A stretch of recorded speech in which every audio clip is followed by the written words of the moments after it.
Ito yung ilalabas natin na bagong version ng diabetic size ng pastel with rice.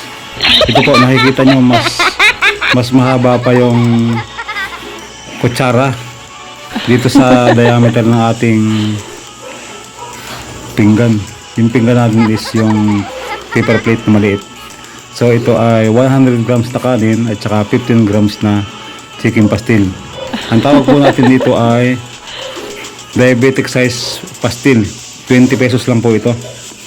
So ito po yung ilalabas natin sa market para parang patikim style po ito sa mga gusto makatikim ng ating chicken pastil with rice.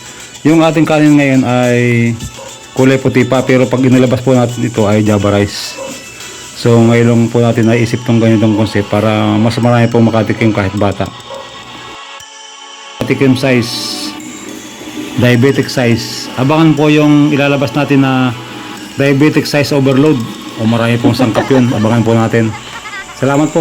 Shoutout natin, Biyaherong Ligaw. Ayan o, nagtitinda ng pastil. Dahil mabait ka sir, ang bahala dyan sa'yo. Mag-ingat sir. Right safe po, right safe ha. Salamat po. Thank you.